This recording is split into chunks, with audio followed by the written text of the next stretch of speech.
There is no statutory requirement for the force to be inspected, but both the RGP and the police authority agree it's good practice to undergo these regular inspections.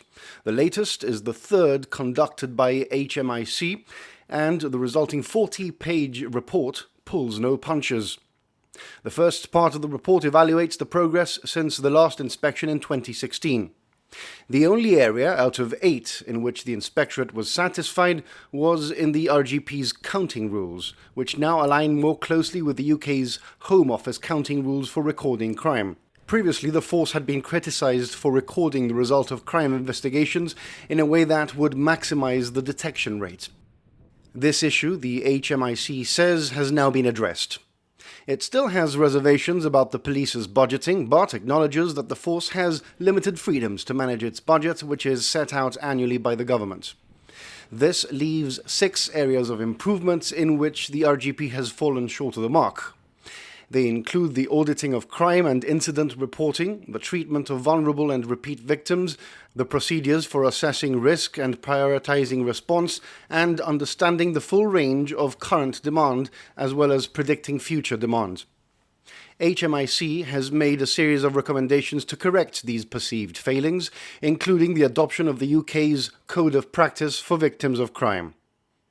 The second part of the report examines issues like ethics, fairness, and transparency. Among other criticisms, it expresses concern that the Royal Gibraltar Police is not doing enough to counter the risk of corruption.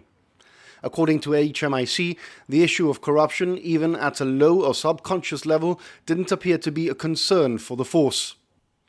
The Inspectorate says it has strong reservations about the analysis of senior managers and officers that Gibraltar's small size mitigates the threat of corruption because any corrupt activity would quickly be reported by the public. It recommends that by November this year, the RGP's senior leadership should determine the best model for providing a counter-corruption capability.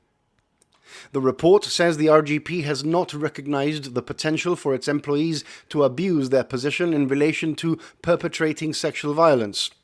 While officers understood that abusing their position for a sexual purpose would be unethical, they hadn't been told the signs to look out for.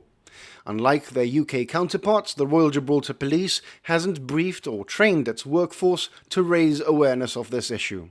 It's not all doom and gloom, however. On the whole, the inspectors found a workforce that was professional, committed, and enthusiastic about their work and the force they worked in, a point noted by the Commissioner in his reaction.